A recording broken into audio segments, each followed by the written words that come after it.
Consuelo Camargo do Amaral dá uma boa tarde. O Fábio Kessler, na página 5, em divinização,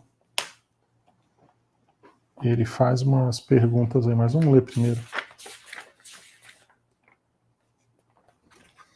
Isso aqui são anotações pessoais com base na fala do professor Valdo, da tertúlia Resolução Prioritária. Especialidade Autopriorologia, dia 25 de setembro de 2010. Na hora que a pessoa começa a ter lucidez, reconhece que tem gente superior a ela. Então, ela diviniza para fazer negocinho, ver se caminha mais rápido. Tem de se evitar isso. A questão é assumir a própria evolução, né? Então, o Fábio pergunta o seguinte: pergunta de que forma é feito o tipo de negocinho mencionado ali para se caminhar mais rápido.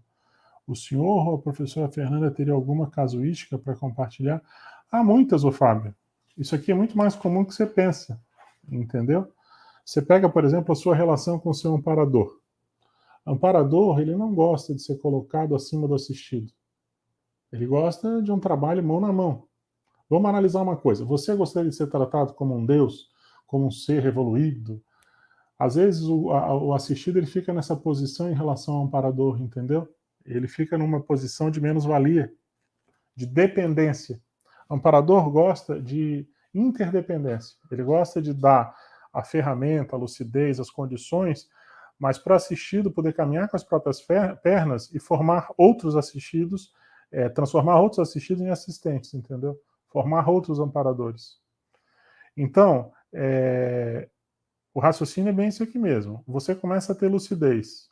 Você começa também a sacar que você não é a última bolachinha do pacote. Você começa a ver que tem muita gente boa que está acima de você. Isso é muito bom, porque isso reduz, baixa a sua bola, baixa o seu ego. Beleza. Só que aí, às vezes, você começa a fazer a divinização. Você vê como o pessoal... se o pessoal já é meio, às vezes, alterado em relação a Epicom, deslumbrado, entendeu?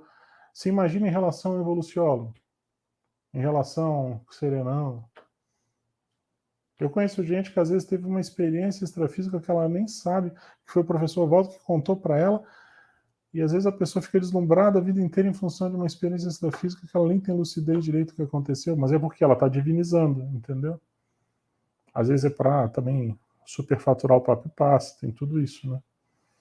Mas veja, isso não está certo, isso não está adequado. A gente tem que evitar isso. A questão é assumir a própria evolução, entendeu? Então, eu estou cansado, por exemplo, de atender gente ali na IEC. A pessoa chega e fala, não, porque a Concierge falou para mim.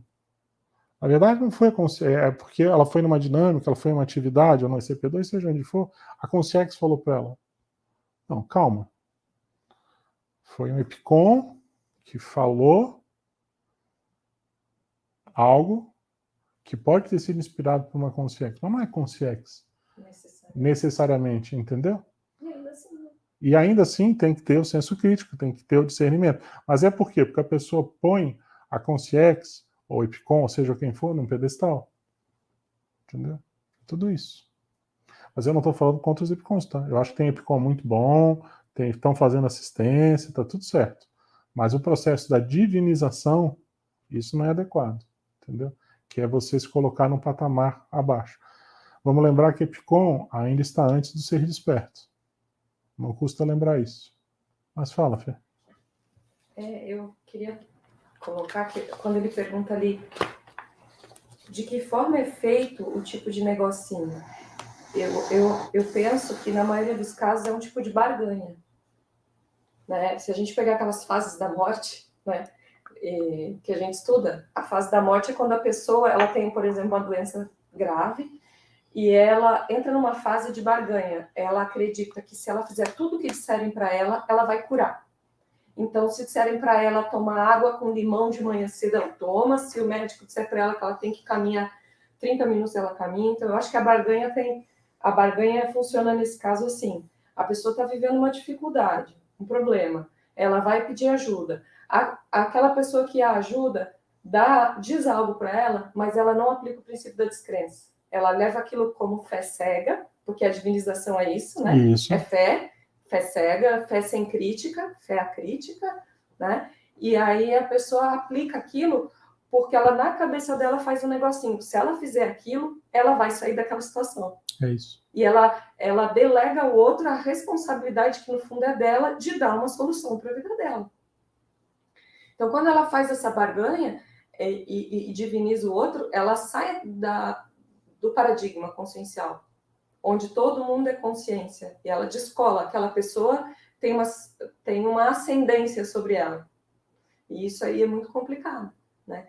E eu lembrei, o que a gente vê, né? Eu lembrei uma história muito antiga, que você que me contou, não estava lá, mas eu me lembro que uma vez, quando você foi, acho que foi seu primeiro curso com o professor Valdo, o professor Valdo saiu lá da frente e veio olhar perto de você, veja se eu estou lembrando, e ficou olhando, na minha hipótese, né? Uma das hipóteses é que ele estava te reconhecendo pluriexistencialmente, estava lembrando quem você era.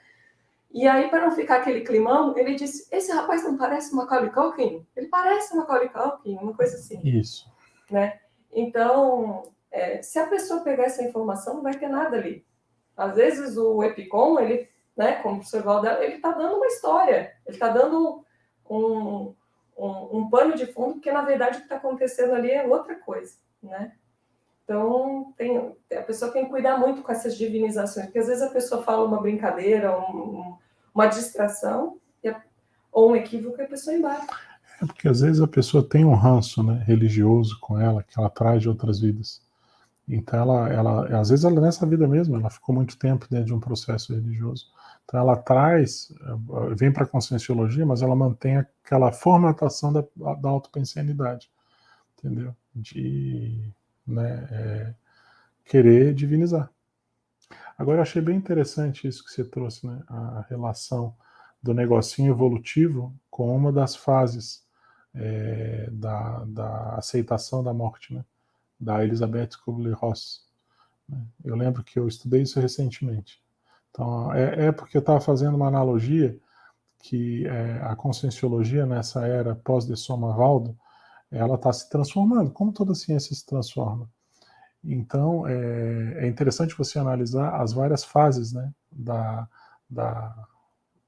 aceitação da morte, às vezes com as mudanças de um movimento, de um ambiente onde você está inserido. Então, eu sei que a primeira fase é a negação. Então, a pessoa pode negar e dizer, não está acontecendo as mudanças. Está tudo maravilhoso, está tudo 100%, né? Sei lá, a Cognópolis está sendo invadida de intermissivistas, está vindo todo mundo de tudo quanto é lado para ajudar. Então, com isso você não encara de fato problemas que têm que ser enfrentados. Então, a pessoa fica na base da... Isso, ou você acha que alguém vai chegar por dentro. Essa é a fase da negação. A segunda fase é a raiva. Então, às vezes tem gente que fica com raiva.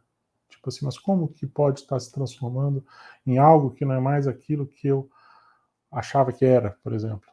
É o segundo ponto. Aí a terceira é a fase da barganha. Então a pessoa às vezes fecha os olhos, ela acha que se dedicar e fazer aquilo, estritamente que a funçãozinha dela, aquilo ali é o suficiente. Mas ela vê um monte de coisa errada, ela fecha os olhos. Entendeu? Ela sabe que ela poderia falar, mas ela não quer arrumar sarna para se coçar. Aí ela quer deixar para os colegas. Só que assim, aí os colegas que vão lá e falam, às vezes ela vai lá e ainda mete pau. Entendeu? É um processo paradoxal. Mas essa é a terceira fase. É a fase da barganha. Ela achando que ela acha que está ali e vai resolver. Que é isso que você está trazendo. Isso você completiza. Exatamente. Vou me liberar. Tipo assim, vou garantir o meu. E arrebente-se a Max por X grupal. Aí você tem a quarta fase. A fase da depressão. Que é quando a pessoa, tipo assim, realmente o buraco é mais embaixo. Entendeu? E aí vem a última fase, que é a aceitação. Aí você vai aceitar de maneira madura essas emoções todas que vieram, e aí você vai ver qual o rumo adequado a ser dado. Ela fez eu lembro que eu estava estudando também, mas faz tempo. Sim. E ela lançou a teoria, e a teoria era meio certinha, assim. Isso. E depois ela veio e, até porque ela recebeu uma série de contrapontos e críticas, ela fez uma releitura. Ela disse que as fases podem ser em outra ordem, não necessariamente todas as fases vão acontecer. E você pode retroceder, você pode estar numa fase e retroceder para a anterior. Então é bem interessante que ela fez depois. Isso é ver bom, né? Ela vai lá e Mas assim, refina a teoria dela. Eu acho que independente de qualquer coisa, o fato é que faz a gente pensar. Eu gosto desse tipo de teoria, que faz a gente refletir, pensar, entender a própria condição. Ainda que você não concorde com tudo, mas faz a pessoa pensar. E que é isso que a gente tenta fazer aqui no Calipina, né? Se a pessoa vem para um debate desse, ela fica aqui 2 horas e sai igual como entrou, não adianta. Bom ela ter minhoca, tem que ficar pensando sobre a própria condição. Aí tá funcionando, senão não adianta. Né?